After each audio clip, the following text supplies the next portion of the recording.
Hello बच्चों, स्वागत है आपके अपने चैनल स्टडी IQ प्रीमियम में। आशा करता हूँ आप सब लोग अच्छे होंगे और बड़े अच्छे ढंग से अपनी एग्जाम की तैयारी कर रहे हैं। ये क्लासें आपकी रेगुलर चल रही हैं, ट्रेडमैन क्लासें आपकी हैं, जीके की क्लास आपकी ये चल रही है। और हमने 7:30 बजे आपके लिए एक और क्लास आपके लिए जीके की चलाई है, जो कि आपकी लाइव होने वाली है। और उस क्लास में आप ज़रूर आकर के जुड़ें और महत्वपूर्ण क्लास आपके लिए होने वाली है, और इस रेगुलर क्लास को भी आप लेते रहें। इसी तरह आपकी तैयारी बड़ी उम्दा होने वाली है। और अभी तक आपने हमारे चैनल को सब्सक्राइब नहीं किया है तो चैनल को सब्सक्राइब जरूर कर लें और बेल आइकन को जरूर दबा लें। चलिए शुरू कर लेते हैं आज की क्लास को। लेते हैं पहला क्वेश्चन है, भारत में डाक सूचकांक प्रणाली की शुरुआत किस वर्ष हुई थी? 1950 में, 1959 में, 1965 में या 1972 में? राइट आंसर किसके साथ जाएगा, बताइए राइट आंसर। तो देखिए इसका राइट आंसर जाएगा 1972। ठीक है, डी ऑप्शन इसका राइट आंसर होगा। 1972 में भारत में डाक सूचकांक प्रणाली की शुरुआत की गई थी, याद रखेंगे। अगला क्वेश्चन, सभी क्वेश्चन आपके लिए महत्वपूर्ण है। कोई भी क्वेश्चन अगर आपसे आता है तो उसको आप अच्छी बात है, और नहीं आता है तो आप उसको ध्यान रखेंगे। ठीक है, अशोक के शिलालेखों की लिपि है देवनागरी, ब्राह्मी, खरोष्टी या इनमें से कोई नहीं? राइट आंसर टिक करेंगे, चारों में से कौन सा होगा राइट आंसर? तो देखिए इसका राइट आंसर होगा, और कई बार ये एग्जाम में पूछा गया क्वेश्चन है, बी ऑप्शन के साथ जाएंगे, ब्राह्मी लिपि। ठीक है, याद रखेंगे, और इंपॉर्टेंट क्वेश्चन है, ये कई बार पूछा गया है। ठीक है, याद रखेंगे। अगला क्वेश्चन देखेंगे। क्वेश्चन है, निम्नलिखित में से कौन सा राज्य भारत के संपूर्ण रेशम उत्पादन का आधा भाग उत्पादन करता है? देखिए आधा भाग उत्पादन करता है भारत का, तो सर्वप्रथम ही हो गया। तो सबसे ज़्यादा उत्पादन जो करता है भारत में रेशम का उत्पादन, वो आपको बताना है। कर्नाटक है, आसाम है, पश्चिम बंगाल है या जम्मू कश्मीर है? राइट आंसर टिक करेंगे। तो देखिए संपूर्ण भारत के आधा उत्पादन जो भाग उत्पादन करता है रेशम का, वो होगा option A, right answer Karnataka. ठीक है, कर्नाटक के साथ इसका राइट आंसर जाएगा, ऑप्शन ए इसका राइट आंसर होगा, ध्यान रखेंगे। अगला क्वेश्चन देखेंगे, निम्न में कौन सी कायांतरित चट्टान है? तो कायांतरित चट्टान आपको इनमें से बताना है कौन सी है, ग्रेनाइट, सेल, संगमरमर या बेसलार? तो कौन सी होगी?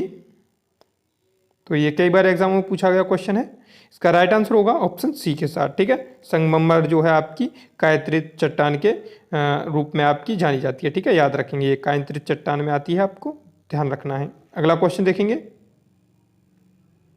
क्वेश्चन है, सिंधी को किस संविधान संशोधन द्वारा संविधान की 8वीं अनुसूची में शामिल किया गया था? देखिए सिंधी भाषा को किस संविधान संशोधन द्वारा संविधान की 8वीं अनुसूची में शामिल किया गया था, जिसमें आपकी 22 भाषाएं, तो 8वीं अनुसूची में है ये, ध्यान रखेंगे। 22 भाषाएं, ये भी कई बार एग्जाम में पूछा गया कि आपकी भाषाएं जो हैं किस अनुसूची में रखी गई हैं। तो सिंधी भाषा को किस संविधान संशोधन द्वारा जोड़ा गया था? तो इसका राइट आंसर जाएगा 21वां। ठीक है, याद रखेंगे, ए ऑप्शन इसका राइट आंसर होगा। 21वें संविधान संशोधन द्वारा सिंधी भाषा को 8वीं अनुसूची में जोड़ा गया था। ठीक है, याद रखेंगे। अगला क्वेश्चन देखेंगे। क्वेश्चन अगला है, विश्व के किस महाद्वीप में आदिम जातियों की सर्वाधिक जनसंख्या पाई जाती है? देखिए किसमें आपकी सर्वाधिक जनजातियाँ पाई जाती हैं, जातियाँ जो कि आदिम जातियाँ होती हैं? यूरोप, एशिया, अफ्रीका या ऑस्ट्रेलिया? राइट आंसर टिक करेंगे। तो देखिए बच्चों इसका राइट आंसर जाएगा ऑप्शन सी के साथ, जहाँ पे आपकी सबसे ज़्यादा आदिम जनजातियाँ पाई जाती हैं अफ्रीका में। ठीक है, याद रखेंगे। अगला क्वेश्चन देखेंगे, पृथ्वी के वायुमंडल का कितने प्रतिशत भाग 29 किलोमीटर की ऊंचाई तक पाया जाता है? देखिए पृथ्वी के वायुमंडल की बात कर रहा है, और 29 किलोमीटर तक जो ऊंचाई है वहाँ तक आपका कितना प्रतिशत भाग जो है आपका वायुमंडल का पृथ्वी का पाया जाता है? तो 29, 57 या 76 या 97? राइट आंसर टिक करेंगे। तो देखिए बच्चों इसका राइट आंसर जाएगा ऑप्शन डी के साथ, 97% भाग आपका 29 किलोमीटर के क्षेत्र तक आपका फैला हुआ है। ठीक है, तो उसके ऊपर आपका 3% भी आपको मिलेगा, और वो भी आपको कुछ ऊपर जाने पर ख़त्म हो जाता है। ठीक है, तो 97% भाग पृथ्वी के वायुमंडल का आपका 29 किलोमीटर तक मिलता है। ठीक है, याद रखेंगे। अगला क्वेश्चन देखेंगे, भारत के किस राज्य में जूट का सर्वाधिक क्षेत्रफल पाया जाता है?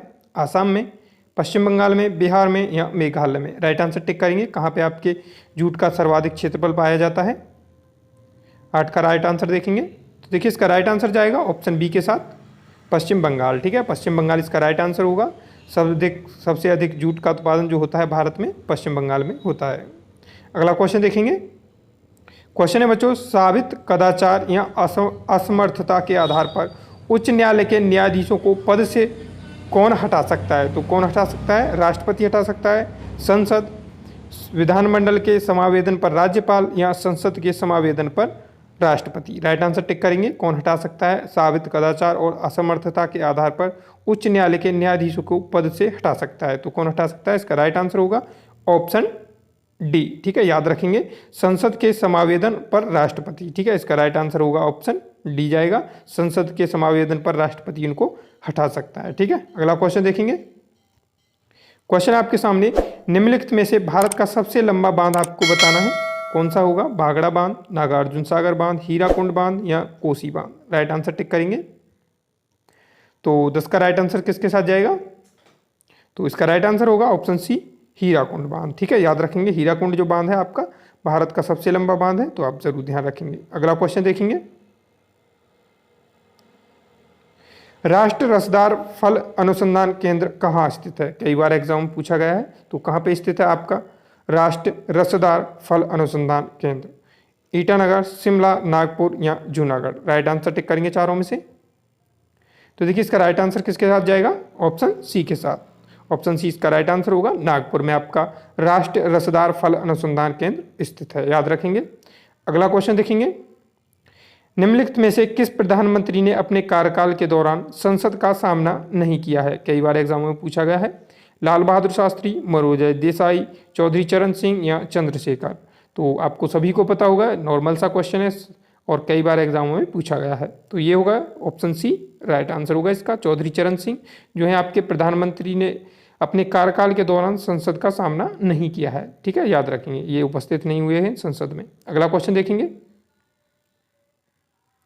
क्वेश्चन है, निम्नलिखित में से पंचायती राज के कार्य क्षेत्र में नहीं आता है। देखिए पंचायती राज के कार्य क्षेत्र में नहीं आता है इनमें से चारों में से कौन सा है? ग्राम सड़कें, ग्राम उद्योग, ग्राम कृषि उत्पादन या माध्यमिक शिक्षा। इनमें से कौन सा है जो कि आपके पंचायती राज के कार्य क्षेत्र में नहीं आता है? तो राइट आंसर किसके साथ जाएगा बच्चों? इसका राइट आंसर जाएगा ऑप्शन डी के साथ। डी इसका राइट आंसर होगा, माध्यमिक शिक्षा। ठीक है, माध्यमिक शिक्षा जो है आपकी पंचायती राज के अंतर्गत नहीं आती है। ठीक है, और ये सभी ग्राम सड़कें, ग्राम उद्योग और कृषि उत्पादन ये आपके पंचायती राज के अंतर्गत आते हैं। ठीक है, याद रखेंगे। राइट आंसर हो जाएगा ऑप्शन डी, माध्यमिक शिक्षा। अगला क्वेश्चन देखेंगे। असहयोग आंदोलन शुरू करने के समय भारत का वायसराय आपको बताना है, कौन थे?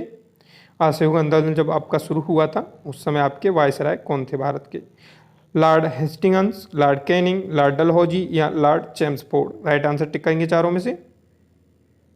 तो देखिए 14 का राइट आंसर क्या होगा? Option D. ऑप्शन डी के साथ जाएंगे, लॉर्ड चेम्सफोर्ड। ठीक है, याद रखेंगे, जो हैं आपके असहयोग आंदोलन के समय ये भारत के वायसराय थे। ठीक है, याद रखेंगे। अगला क्वेश्चन देखेंगे। गुरु नानक का जन्म जो कि 1469 में हुआ था, तो आपसे जगह पूछिए ये कहाँ पर हुआ था, इसको भी आप ध्यान रखेंगे। गुरु नानक का जन्म कहाँ हुआ था? 1469 में। और कहाँ पे हुआ था? तलवड़ी नानकाना में या मुल्ताना में या अमृतसर में या रोपड़ में। तो राइट आंसर टिक करेंगे। सभी को पता होगा इसका राइट आंसर। इसका राइट आंसर होगा ऑप्शन ए, तलवाड़ी या ननकाना में। ठीक है, यहाँ पे आपका गुरु नानक का जन्म हुआ था, तो आप जरूर ध्यान रखेंगे। दोनों ही स्थान आपके गुरु नानक के जन्म के नाम से जाने जाते हैं। तो अगला क्वेश्चन देखेंगे। क्वेश्चन अगला है, निम्नलिखित में से अशोक का उत्तराधिकारी कौन था? कुणाल, बिंदुसार, राहुल या इनमें से कोई नहीं। राइट आंसर कौन सा होगा जो कि आपके अशोक के उत्तराधिकारी के रूप में थे? ठीक है, राइट आंसर देखेंगे बच्चों, किसके साथ जाएगा? ऑप्शन ए के साथ। सभी को पता होना चाहिए, कुणाल जो है आपके अशोक का उत्तराधिकारी होता था। ठीक है, याद रखेंगे, पुराने समय में अशोक के उत्तराधिकारी कुणाल थे। ठीक है, याद रखेंगे। अगला क्वेश्चन देखेंगे। पोंगल किस राज्य का प्रमुख त्योहार है? तो ये कई बार इंपॉर्टेंट क्वेश्चन है, कई बार एग्जाम में पूछा गया है ये आपके। तो पोंगल जो है किस राज्य का प्रमुख त्योहार है? केरल, तमिलनाडु, आसाम या कर्नाटक। चारों में से आपको बताना है। तो देखिए बच्चों, किसके साथ जाएगा इसका राइट आंसर? 17 का राइट आंसर जाएगा ऑप्शन बी के साथ, तमिलनाडु का। ठीक है, याद रखेंगे, तमिलनाडु का जो आपका ये त्यौहार है पोंगल, और महत्वपूर्ण त्यौहार है, ये कई बार एग्जामों में पूछा गया है, याद रखेंगे। अगला क्वेश्चन, पिछड़ा वर्ग आयोग का गठन कौन करता है? राष्ट्रपति, प्रधानमंत्री, लोकसभा अध्यक्ष या गृह मंत्री। राइट आंसर टिक करेंगे। इनमें से कौन सा है जो कि पिछड़ा वर्ग आयोग का गठन आपका करता है, किनके द्वारा किया जाता है? तो देखिए इसका राइट आंसर किसके साथ जाएगा? ऑप्शन ए के साथ। ठीक है, राष्ट्रपति करता है पिछड़ा वर्ग आयोग का गठन, याद रखेंगे, महत्वपूर्ण क्वेश्चन है। अगला क्वेश्चन देखेंगे। निम्नलिखित में से हड़प नीति, जो राज्य हड़प नीति थी, उसके अंतर्गत कौन कौन से भारतीय राज्य कब्जे में लिए गए थे, आपको बताना है, महत्वपूर्ण है। झांसी नागपुर मैसूर, झांसी नागपुर सतारा, झांसी सतारा मैसूर या मैसूर सतारा भावनगर, इनमें से कौन सा राइट आंसर होने वाला है जो कि आपके हड़प नीति के दौरान भारत के राज्य कब्जे में लिए गए थे। 19 का राइट आंसर किसके साथ जाएगा, कुछ ही बच्चे शायद इसका जवाब दे पाएंगे। तो देखिए इसका राइट आंसर होगा बच्चों ऑप्शन बी, ठीक है, याद रखेंगे आज से। झांसी नागपुर और सतारा जो हैं आपके भारतीय राज्य थे जो कि कब्जे में लिए गए थे हड़प नीति के दौरान, ठीक है, याद रखेंगे झांसी नागपुर और सतारा। महत्वपूर्ण क्वेश्चन है तो आप जरूर ध्यान रखेंगे।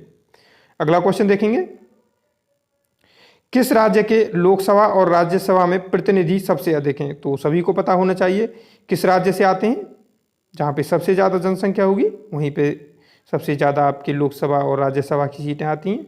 तो कहाँ से हैं, तो देखिए इसका राइट आंसर कहाँ जाएगा, मध्य प्रदेश, उत्तर प्रदेश, महाराष्ट्र, आंध्र प्रदेश। तो देखिए इसका राइट आंसर जाएगा ऑप्शन आपका उत्तर प्रदेश, जहाँ पे आपके लोकसभा और राज्यसभा के प्रतिनिधि सबसे अधिक यहाँ से होते हैं, ठीक है, याद रखेंगे। ये जनसंख्या के लिहाज से सबसे बड़ा राज्य है भारत का, तो आप जरूर ध्यान रखेंगे। और क्षेत्रफल के लिहाज से आपसे पूछा जाए तो राजस्थान, ठीक है, इसको भी आप ध्यान रखेंगे, राजस्थान। तो चलिए यही थे आज के महत्वपूर्ण क्वेश्चन। मिलते हैं अगली वीडियो में, तब तक के लिए जय हिंद, जय भारत। और चैनल को सब्सक्राइब नहीं किया तो चैनल को सब्सक्राइब जरूर करके जाएं और बेल आइकन को जरूर दबा लें। मिलते हैं अगली वीडियो में, तब तक के लिए जय हिंद, जय भारत।